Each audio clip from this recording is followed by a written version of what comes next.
আজ নারায়ণগঞ্জের ২৫০০-এ জাপানি ইকোনমিক জোন পরিদর্শন করবেন বিদেশি বিনিয়োগকারীরা। সেখানকার ফ্যাক্টরি মালিকদের সঙ্গে কথা বলে কী ধরনের কর্মকাণ্ড হচ্ছে তা বুঝে তাদের বিনিয়োগের জন্য কতটুকু সুযোগ সুবিধা রয়েছে তা দেখবেন। এ বিষয়ে জানাতে আমাদের সাথে যুক্ত হচ্ছেন সহকর্মী সুশান্ত সিনহা। সুশান্ত, বিদেশি বিনিয়োগকারীরা কখন নাগাদ ২৫০০ পরিদর্শনে আসবেন, আজকে তাদের কি কি কর্মসূচি রয়েছে বিস্তারিত জানাবেন।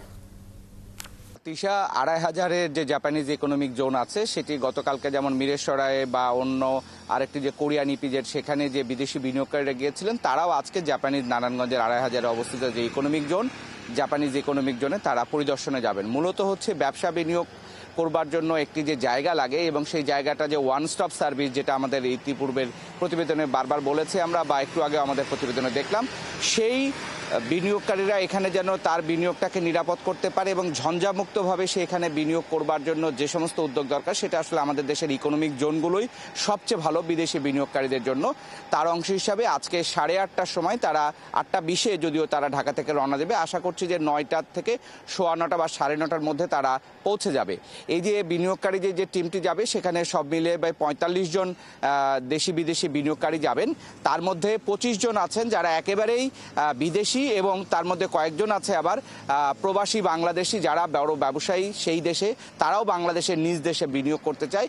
সব মিলিয়ে এরকম 45 জনের একটি বিদেশি এবং দেশি বিনিয়োগকারীর প্রতিনিধি দল, তারা কিন্তু এই জাপানিজ ইকোনমিক জোনে যাবেন। এখানে বলে রাখা ভালো, হয়তো আপনারা ভাবছেন যে বিদেশি বিনিয়োগকারীদের সাথে দেশীয় বিনিয়োগকারীদের এই যে ট্যুরটা কেন, কারণ হচ্ছে কোনো বিদেশি বিনিয়োগকারীরাই সরাসরি যেমন বিনিয়োগ করেন, তার পাশাপাশি কিন্তু তারা এমন না যে তারা দেশীয় বিনিয়োগকারীদের সঙ্গে নিয়ে করে না, অর্থাৎ জয়েন্ট ভেঞ্চার। বড় বড় সব দেশের সব কোম্পানি একটা জয়েন্ট ভেঞ্চার করে অথবা তাদের সাথে একটা আধা আধি শেয়ার করার মধ্য দিয়ে কিন্তু কোম্পানি স্থাপন করে। সেই কোম্পানি স্থাপনের জন্য যে প্রাথমিক বাংলাদেশের যে কাজগুলো, সেই পার্টটা এই দিকের জন্য দেশীয় বিনিয়োগকারীরা করতে পারেন, সেই জন্য কিন্তু তারা এই ধরনের যৌথ বিনিয়োগে যেয়ে থাকেন। আবার ইকোনমিক জোনগুলোতে যে বিনিয়োগ হয়ে থাকে সেখানেও কিন্তু দেখা যাচ্ছে যে ডিরেক্ট বিদেশি কোম্পানিগুলো কারখানা করছে। আর নতুন যে বাস্তবতা, বৈশ্বিক অর্থনৈতিক যে একটা মন্দার সংখ্যা তৈরি হয়েছে, যেটা এই যে মার্কিন যুক্তরাষ্ট্রের যে শুল্ক আরোপ, পৃথিবীর প্রায় সব দেশে তারা বড় বড় অর্থনীতির উপরে যে শুল্ক আরোপ করেছে, এ কারণে দেখা যাচ্ছে যে নতুন করে আছে পণ্য কিনতে গেলে যে চড়া মূল্য দিতে হবে, সেই জন্য এখন কোম্পানিগুলো লোকেশন শিফট করছে। অর্থাৎ আগে যারা চীনে পণ্য বানাতো তারা এখন তাদের মজুরি বেড়ে যাওয়ার জন্য বাংলাদেশের মতো এই সমস্ত জায়গায় তারা আসছে বা ভিয়েতনামে যাচ্ছে।